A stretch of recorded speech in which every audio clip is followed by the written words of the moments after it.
Hello friends, मैं आपका doctor Pankaj Chaturvedi, dermatologist from new Delhi. लेकिन आज मैं आपको स्किन के बारे में नहीं, कोविड-19 के बारे में कुछ बहुत ही इम्पॉर्टेंट इन्फॉर्मेशन दूंगा। जैसा कि आप जानते हैं कि कोविड की वजह से हज़ारों की तादाद में लोग प्रतिदिन मर रहे हैं। कैओटिक माहौल है, हर जगह ऑक्सीजन नहीं है, बेड्स नहीं है, हेल्थ सिस्टम क्रैश कर चुका है। लोगों को समझ में नहीं आ रहा कि वो करें तो करें क्या। मैं आपको कुछ ऐसी इंपॉर्टेंट इन्फॉर्मेशन दूंगा जो किसी की लाइफ सेव करने में बहुत ही हेल्पफुल होगी। सबसे पहले ये समझिए कि ये बीमारी किस तरह की है। कोविड-19 एक नॉर्मल डिजीज नहीं है, ये बहुत ही वियर्ड डिजीज है जिसके 2 फेजेस होते हैं, फेज 1 एंड फेज 2। फेज 1 होता है पहले 6 दिन का, फेज 2 होता है दूसरे 6 दिन का। 12 दिन की डिजीज है, first 6 days and second 6 days.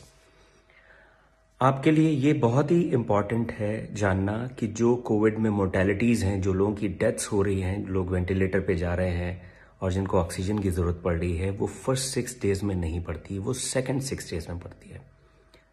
This Covid is dangerous in the second phase, not in the first one.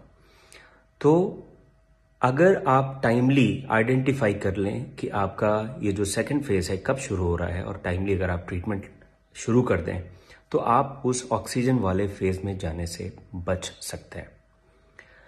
तो सबसे पहले जिस दिन आपके सिम्टम्स शुरू होते हैं कोविड के, fever, body ache, diarrhoea, loss of smell, loss of taste, या जिस दिन आपकी रिपोर्ट पॉजिटिव आती है, दैट इज डे 1, तो फर्स्ट 5 डेज आप नॉर्मल मेडिसिन लेंगे, doxycycline, azithromycin, ivermectin, vitamin C, zinc, Fabiflu. इसमें अपनी डाइट पे फोकस करें, हाइड्रेट करें और रेस्ट करें। इसमें आपको पैनिक होने की जरूरत नहीं है। आपको केयरफुल रहना है जिस दिन आपका 6th डे है और 7th डे है। 6th एंड 7th डे से आप केयरफुल हो जाएंगे और अगले 1 हफ्ते तक you will be very very careful, because इसी फेज में कॉम्प्लिकेशंस बिल्डअप होते हैं और इसी फेज में लोगों की डेथ्स होती है। 6th डे आप एक CT स्कैन कराएंगे चेस्ट का और एक टेस्ट आप कराएंगे इन्फ्लेमेटरी मार्कर्स का, जिसमें CRP सबसे इंपॉर्टेंट है। कुछ और भी टेस्ट हैं जैसे D डाइमर और इंटरल्यूकिन 6, अगर करा लें तो बेटर है, और कंप्लीट ब्लड काउंट। अब इनका रोल क्या है? इनका रोल ये है कि अगर 6ठे दिन आपका CT स्कैन माइल्ड है तो इसका मतलब ये है कि आपकी जो डिजीज है वो आपको ज्यादा ट्रबल करने वाली नहीं है। अगर आपका CRP लेवल बहुत माइल्ड है, नॉर्मल है या रेज्ड ज़्यादा नहीं है, इसका मतलब ये कि आपकी बॉडी में जो इन्फ्लेमेशन बिल्डअप हो रहा है वो ज़्यादा नहीं बिल्डअप हुआ है और आपको पैनिक होने की ज़रूरत नहीं है। Of course you have to be careful, but panic mode में जाने की ज़रूरत नहीं है। लेकिन अगर आपका CT स्कैन शो कर रहा है कि आपके चेस्ट में लंग इन्वॉल्वमेंट मॉडरेट है या सिवियर है और आपका CRP लेवल भी बढ़ा हुआ है, that means you will be in trouble after few days. इसलिए आपको बहुत ही केयरफुल रहना है। अगर ये लेवल्स आपके मॉडरेट टू सीवियर आते हैं, CRP का लेवल बढ़ा हुआ आता है, तो immediately you will consult a physician and from 6th और 7th day you will start your steroids and blood thinners. ये 2 चीजें हैं जो पेशेंट की जान बचाती हैं अगर टाइमली आप स्टेरॉइड शुरू करें और टाइमली ब्लड थिनर शुरू करें। लेकिन इसका मतलब ये नहीं कि आप अपने आप को सेल्फ मेडिकेट करें, क्योंकि अगर स्टेरॉइड्स आपने फर्स्ट फेज में ले लिए, क्योंकि आजकल सोशल मीडिया पे और व्हाट्सएप यूनिवर्सिटी में बहुत सारे लोग ज्ञान देते हैं कि हाँ स्टेरॉइड्स बड़े यूजफुल हैं, और जैसे ही पेशेंट्स की रिपोर्ट आती है डे 1 से वो स्टेरॉइड शुरू कर देते हैं। That is bad. अगर आपने स्टेरॉइड्स फर्स्ट फेज में लिए, they will be dangerous for you, because उस वक्त वायरस रेप्लिकेट कर रहा होता है और उस वक्त अगर आप स्टेरॉइड्स ले लें फर्स्ट 5 to 6 डेज में, they will be harmful.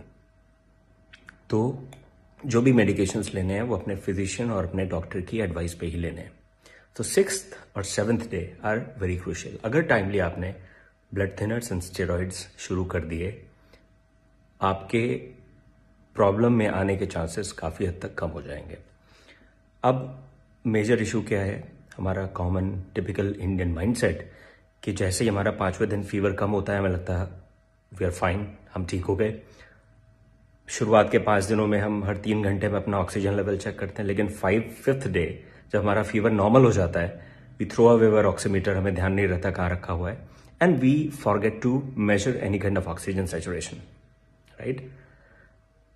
Of course fever comes down, 5th, 6th, 7th day कुछ नहीं होता, 8th डे भी कुछ नहीं होता, 9th day suddenly person starts feeling shortness of breath, weakness, कई लोग फेंट हो जाते हैं, कई लोग ब्लू पड़ने शुरू हो जाते हैं, क्योंकि that is the time when the oxygen dips suddenly. Covid में एक मेजर इशू है हैप्पी हाइपोक्सिया। दैट मीन्स जब तक ऑक्सीजन सैचुरेशन 80-85 तक नहीं चला जाता, पेशेंट को फील ही नहीं होता, वो नॉर्मल रहता है।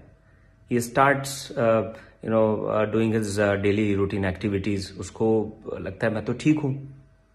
और उसको उस वक्त अगर कोई बताता भी कि आप मेडिसिन ले लो, तो उसको लगता है कि क्या बता रहा है मुझे, because I am perfectly fine, why should I take medical care, because I don't feel anything. But that is the time, if you check, lot of people they have subclinical hypoxia. Their oxygen saturation is 90, 85, sometimes 80, but they're doing perfectly fine.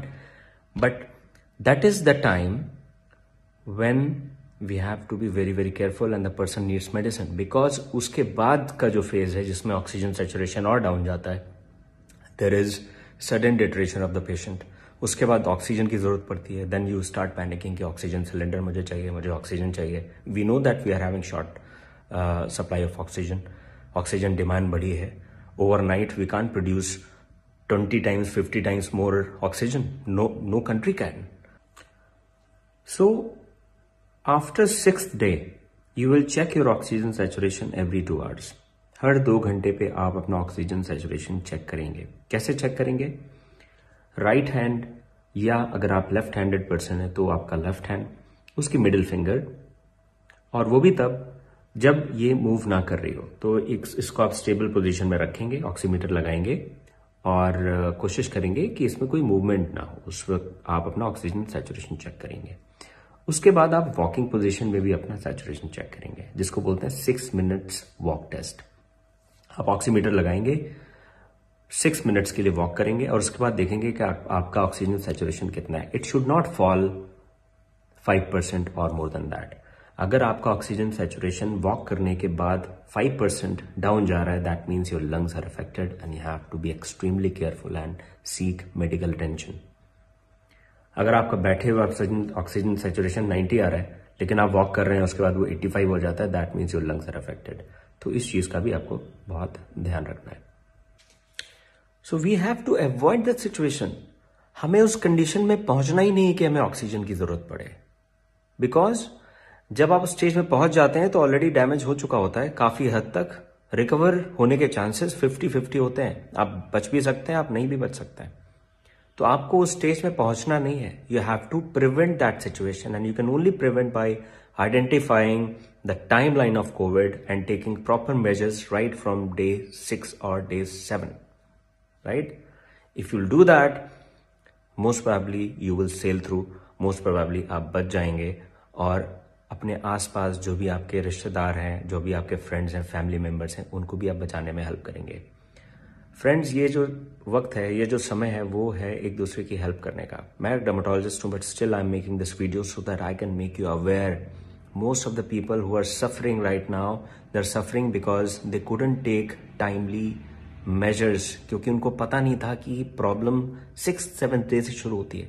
They thought that 4 or 5 days fever was there and after that they became perfectly fine. 5वें दिन fever चला गया, मैं तो ठीक हो गया. Because of this, they don't know. Please educate them. Okay? And do not ignore your symptoms. Consult a physician. Online consultation कर सकते हैं. Standard guidelines हैं कोविड केयर के. And पैनिक में ना रहें. अगर इन चीजों को आप फॉलो करेंगे, most of you will be fine. Take my words. Thank you.